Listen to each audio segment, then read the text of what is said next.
इस वक्त बड़ी खबर आ रही है। बांग्लादेश में 4 आतंकी मारे गए हैं। इन आतंकियों पर ढाका में हमले का आरोप था। जानकारी ये भी मिली है कि ढाका में कैफे पर हमले का मास्टरमाइंड भी मारा गया है।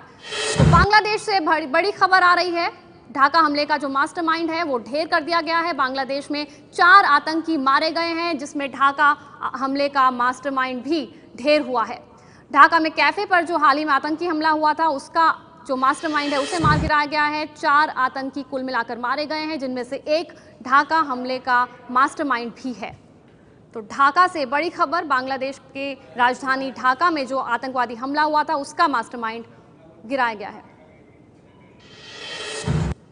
और जो ढाका में हमारी संवाददाता गई थी सरोज सिंह, उन्होंने पूरे इस हमले को कवर किया था। उनसे ताज़ा जानकारी लेते हैं। सरोज, आखिर कब और कैसे ये कार्रवाई हुई है आतंकियों के खिलाफ? देखिए, अभी कार्रवाई कब हुई इसके बारे में नहीं बताया गया है, लेकिन जो जानकारी मिल रही है कि जो मास्टरमाइंड था इस पूरे कैफे अटैक का, उसे पकड़ लिया गया है। 4 लोगों को लिया गया है हिरासत में, ये बताया जा रहा है। 4 आतंकी उस दौरान मारे गए थे। ये अभी शुरुआती जानकारी मिल रही है। और गुलशन इलाके में ये अटैक हुआ था। आपको मैं बता दूं, जुलाई के पहले हफ्ते में ये अटैक किया गया था, जिसमें एक भारतीय लड़की भी मारी गई थी। और उस दौरान रमज़ान का वो महीना चल रहा था जब ये पूरा घटनाक्रम हुआ था। उसके बाद बताया गया था कि आईएसआईएस का हाथ हो सकता है इस पूरे मामले में। ये होली आर्टिसन बेकरी का मामला है। 1 जुलाई 2016 को हुआ था। भारतीय समय अनुसार अगर हम बात करें तो रात के 9 बजे के आसपास। तो उसी मामले में ये कार्रवाई की गई है। जी सरोज, और इन आतंकियों की पहचान भी हो पाई है क्या, जो 4 आतंकी मार गिराए गए हैं? देखिए, अभी बहुत ही शुरुआती जानकारी मिल पा रही है हमें। पहचान के बारे में अभी तक कुछ भी नहीं बताया गया है। थोड़ी देर में बांग्लादेश की पुलिस इस बाबत पूरा खुलासा करेगी और हो सकता है कि एक प्रेस कॉन्फ्रेंस की जाए।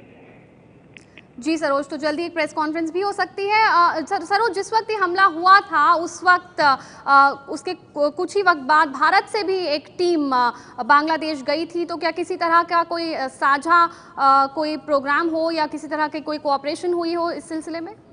जी नहीं, अभी तक इस बाबत कोई जानकारी नहीं मिल पा रही है कि ये साझा ऑपरेशन के दौरान हुआ या अकेले बांग्लादेश की तरफ से किया गया है। लेकिन जो जानकारी अभी बस शुरुआती मिल पा रही है उसमें यही जानकारी आ रही है कि 4 आतंकी मारे गए हैं उस अटैक के सिलसिले में, जो होली आर्टिसन बेकरी में हुआ था 1 जुलाई 2016 को। जी, तो बांग्लादेश में 4 आतंकी मार गिराए गए हैं। ढाका हमले का मास्टरमाइंड भी मारा गया है। और बांग्लादेश की राजधानी ढाका के होली आर्टिसन बेकरी पे हमला हुआ था।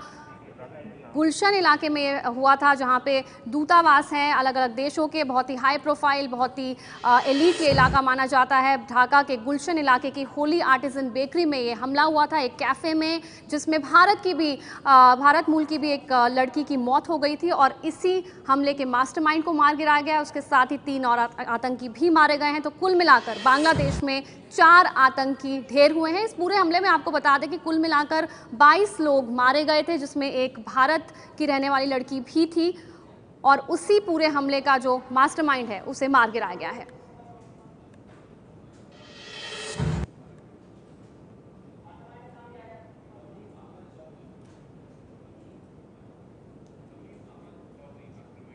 तो तमीम अहमद चौधरी, ढाका हमले का जो मास्टरमाइंड है वो मार गिराया गया है, उसकी पहचान हो गई है। तमीम अहमद चौधरी उस आतंकी का नाम है जो ढाका हमले का मास्टरमाइंड था और वो मार गिराया गया है। सरोज सिंह हमारे साथ बनी हुई है। सरोज, तमीम अहमद चौधरी इसका नाम बताया जा रहा है? जी हाँ, बताया जा रहा है कि यही वो मास्टरमाइंड था, तमीम अहमद चौधरी। उम्र अभी बताई नहीं गई है कि आखिर किस तरह से इन्होंने इसको पूरे घटना को अंजाम दिया था, लेकिन बताया ये जा रहा है कि फाइनेंसर था ये जमाते उल मुजाहिदीन बांग्लादेश JMB आउटफिट का। और अभी शुरुआती यही जानकारी मिल पा रही है कि पूरा मास्टरमाइंड जिसने इस घटना को अंजाम दिया उसका नाम तमीम अहमद चौधरी था। और इससे पहले बांग्लादेश के 2 और इस तरह के धमाकों और अटैक्स में ये शामिल रहा है। यही शुरुआती जानकारी फिलहाल मिल पा रही है। जी बिल्कुल, तो ऐसा बताया जा रहा है कि इस पूरे आतंकी हमले का फाइनेंसर ये था, जमात से ये ताल्लुक़ रखता था और इससे पहले भी 2 आतंकी घटनाओं को ये अंजाम दे चुका है। तो एक वांटेड आतंकी के तौर पर इसे देखा जा सकता है। मास्टरमाइंड तमीम अहमद मारा गया है, जो ढाका हमले का मास्टरमाइंड था।